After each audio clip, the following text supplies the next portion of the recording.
In the first issue of the new comic Han Solo and Chewbacca, written by Marc Guggenheim with art by David Messina, we met Han Solo's father. Maybe. Han and Chewie are sent to Corellia on a job, and while Han makes some plans at a bar, a man who works for the Corellian Engineering Corporation sits down next to him. Han recognizes the CEC logo and starts chatting with the stranger because his father used to work there too. Eventually, he says his father's name was Ovan, and the older man says that's his name too, embracing Han, delighted to have found his son.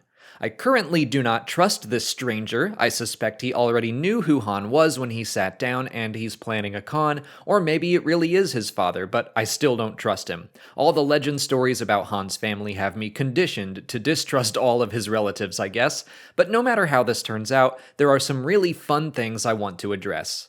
First, I've seen some people confused about the fact that Han doesn't know his last name in Solo: A Star Wars Story, but he knows his father's name here, so let me clear that up. Han knows his last name in the movie, he just chooses not to use it. He probably hasn't considered himself to be part of that family for a long time. The only person he loved at that moment was Kira, and she was just taken from him. Han is saying he doesn't have anyone that he considers to be his people or family. He's not completely clueless about where he comes from, he is just realizing how alone he is in that moment, which is all the more reason I don't trust this Ovan. Even if he really is Han's father, Han does not consider him to be family.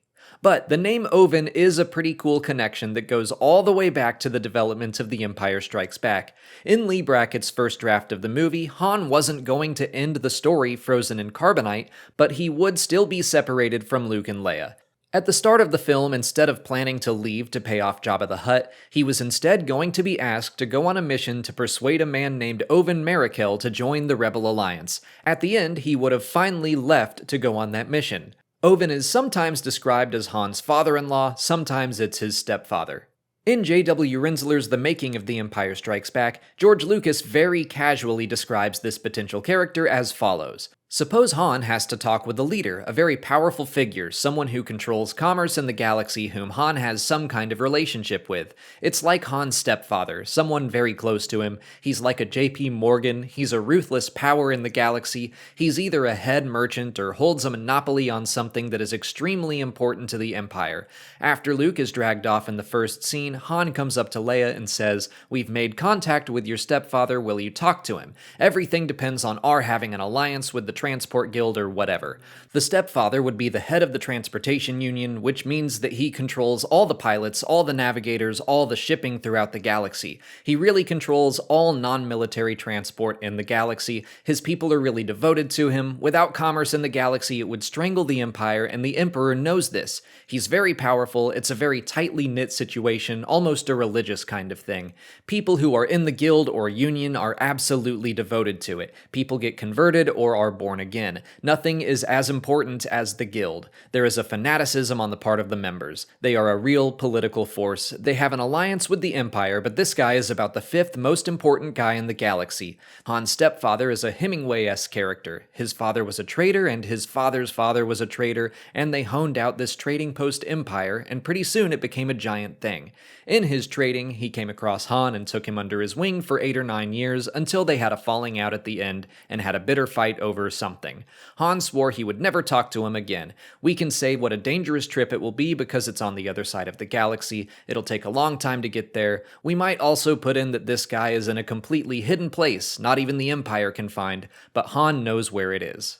It's interesting, you can see that everything about Ovan is written very casually and hypothetically. They hadn't completely established his backstory or history with Han, but they had an idea, and then it was abandoned in favor of Jabba, bounty hunters, and carbonite.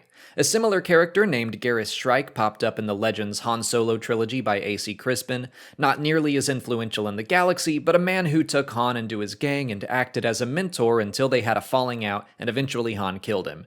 You can also see traces of Ovan and Han's relationship in Rogue One with Jyn Erso and Saw Gerrera, a prominent figure that the Rebel Alliance needs someone to find and speak with despite their previous falling out.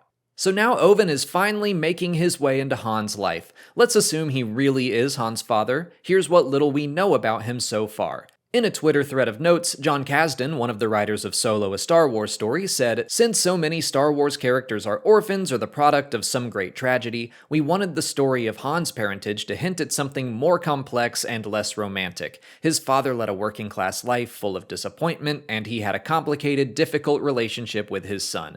Han eventually ran away from that relationship. I like to think Han's father was still out there somewhere drinking himself to death."